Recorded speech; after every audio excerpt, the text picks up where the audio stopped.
Ellison, the Los Angeles polymath best known as legendary producer Flying Lotus, is ready to show the world his first feature-length film.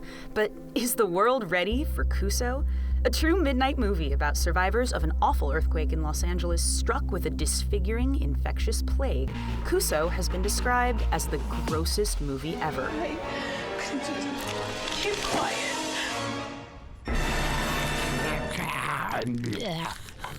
Kuso is incredibly gross, but it's also earnestly political, devoutly surreal, and as fundamentally gorgeous as a film that contains a sex scene with a talking boil could be. What films did you watch growing up that brought weight to Kuso? Japanese cinema is hugely influential. I'm a big fan of Takeshi Miike and Shinya Tsukamoto and Takeshi Kitano, and the list goes on. But Beetlejuice is my favorite movie. The potential risk of a tsunami on the coastal area. Your God is from the underground, so when you pray, you cannot fuck around.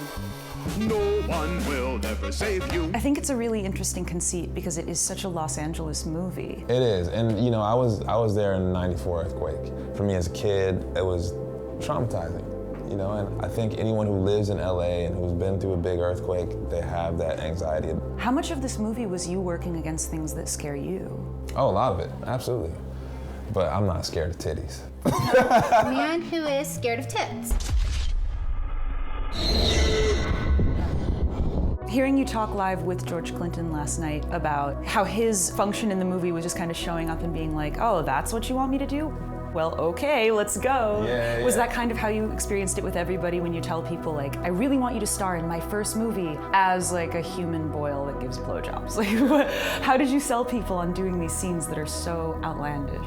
I had a hard time with the casting, I'm not gonna lie. It was very difficult. And my phone, it has access to so many people in there. It's I don't know, bro. I don't know if I can do that right now.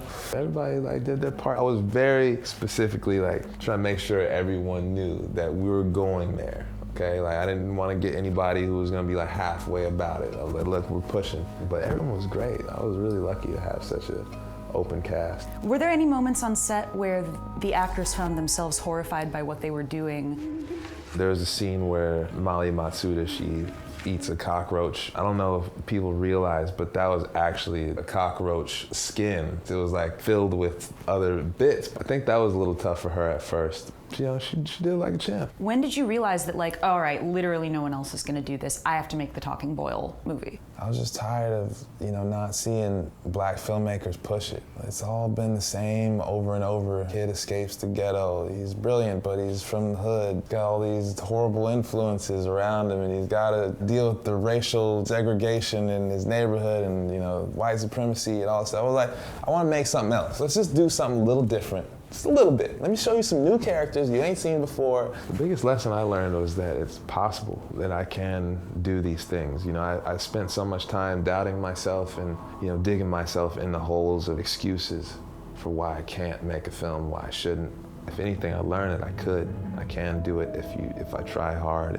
But it took a while. I talked myself out of it so many times. It's not it's I just one day had the idea to make film and I just did it. I've been trying to make films for 10 years, never finishing anything and being oh, well, I don't have the money. Oh, I don't have this. Just some bullshit. It's all up in here. If anything, now I feel okay, well, I can do it again if I have to, if I want to. That's a lot.